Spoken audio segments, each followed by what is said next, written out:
Okay, this is my video review for the WE 1911 gas blowback. The WE, I got this for Christmas, and so far I've put about 5 magazines through it. When you open up the gun, or the package, you will see your magazine, your gun, and when you take out your gun, you press the magazine release, and out comes your second magazine. One quick thing I will note is that the magazine, or the box, is quite nice. It's lined with a fabric that makes it look all professional. Okay, so in the box you get the gun and 2 magazines, as stated before. A couple quick things I will note is that the gun costs about $100 to $105. I got this off Airsoft GI, and it's a great gun for so far. Very crisp blowback, very realistic, very hefty, and it's the most balanced gas blowback and airsoft gun I've ever held, which is very nice.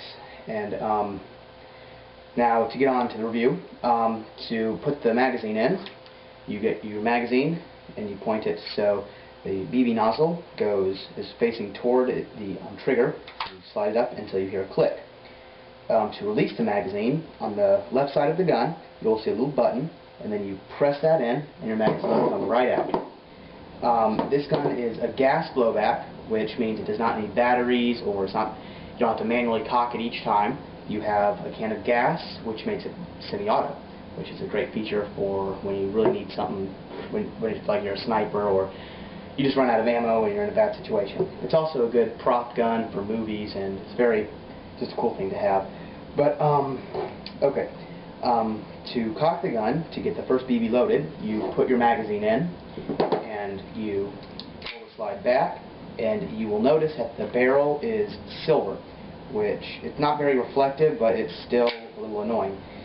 Now there are no trades, but there is the letters 45 and then, or the numbers 45 and the letters ACP for the round that the real 1911 uses.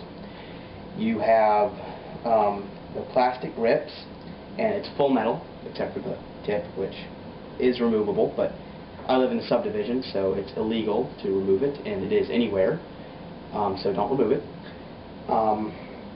Now another good thing about this gun is that it features a half cock, which serves no purpose at all, but just cool.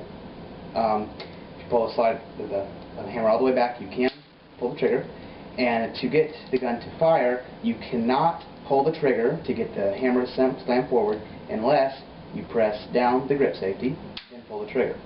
Also, when you cock the gun, on the left side there is a slide safety. Pop that up. No matter what you do, you cannot fire the gun. You can hit it, you can push both down, but once you flip this back, then you can resume firing the gun. This also has a lanyard attachment, which I do not have a lanyard, so I don't worry about that.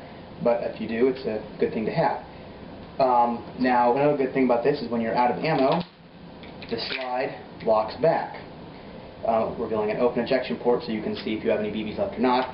And then to release the slide, you press this little slide release lever here, down, and your slide slams forward, and your gun is already cocked.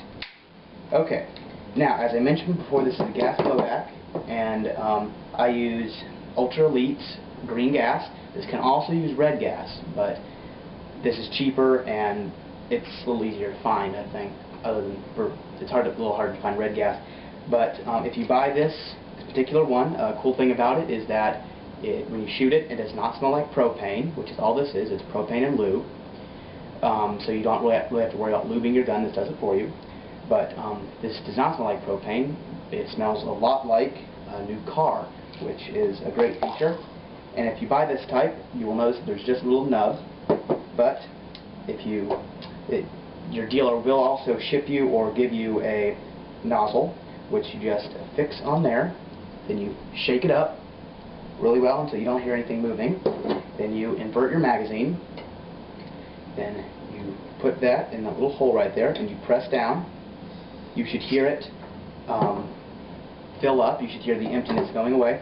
But I didn't fill it up as much, but Once you stop hearing things inside the magazine, do not resume filling. You will break your magazine. So you slide it in there, cock your gun. Now since there are no BBs, I have to hold down the slide release, but I will show you the blowback. Okay, here we go.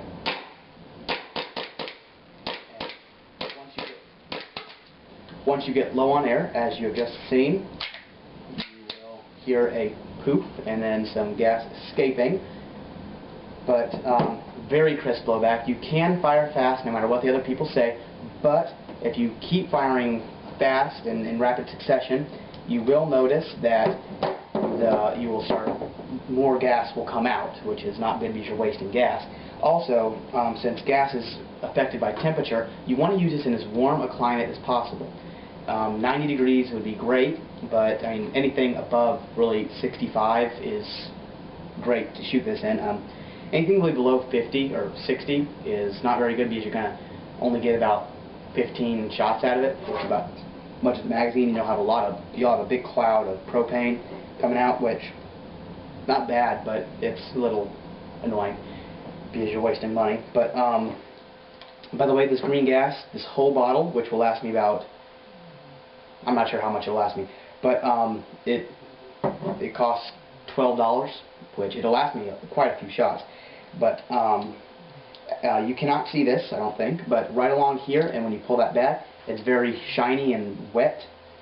That is from the lube, and because it was lubing and makes it so that you don't have to constantly be spraying silicone lube on there and all that in there and messing around with it.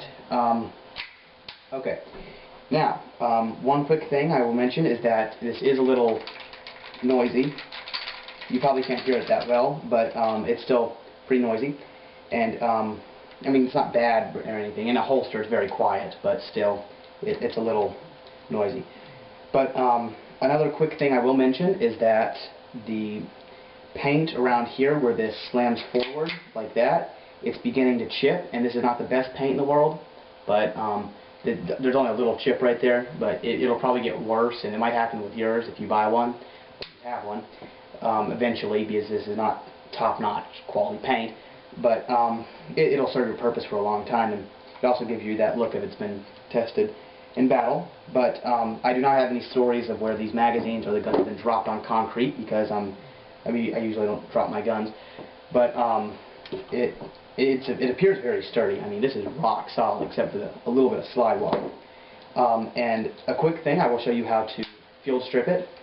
And basically make sure that the magazine is out. Then you're going to want to cock the gun, and you will see the big little gap is where the slide release happens. And then if you move it forward just a little bit, you will see a smaller gap. And then the back here, you push this button in, and then that should just pop out like that. It can drop, or you can catch it if you're that good. And then you just remove that. You're now down to your two major components. You have your lower and your upper. Inside here you have your recoil spring and recoil spring guide. They just fit in there, and you have the nozzle to keep them in place. Just shove them back in there. This gun also has hop up. There's a little wheel right in here, and you basically turn it to get hop up or decrease hop up. And then to put it back together, you can figure out how to take it all apart on your own. I don't have that much time. So you put the gun, you slide the gun back on its rails, which are right here. And then you just, once it's in there, you just make sure it does that, and it clicks, and that nothing is too horribly wrong with it. And it makes it easier if the hammer is already back.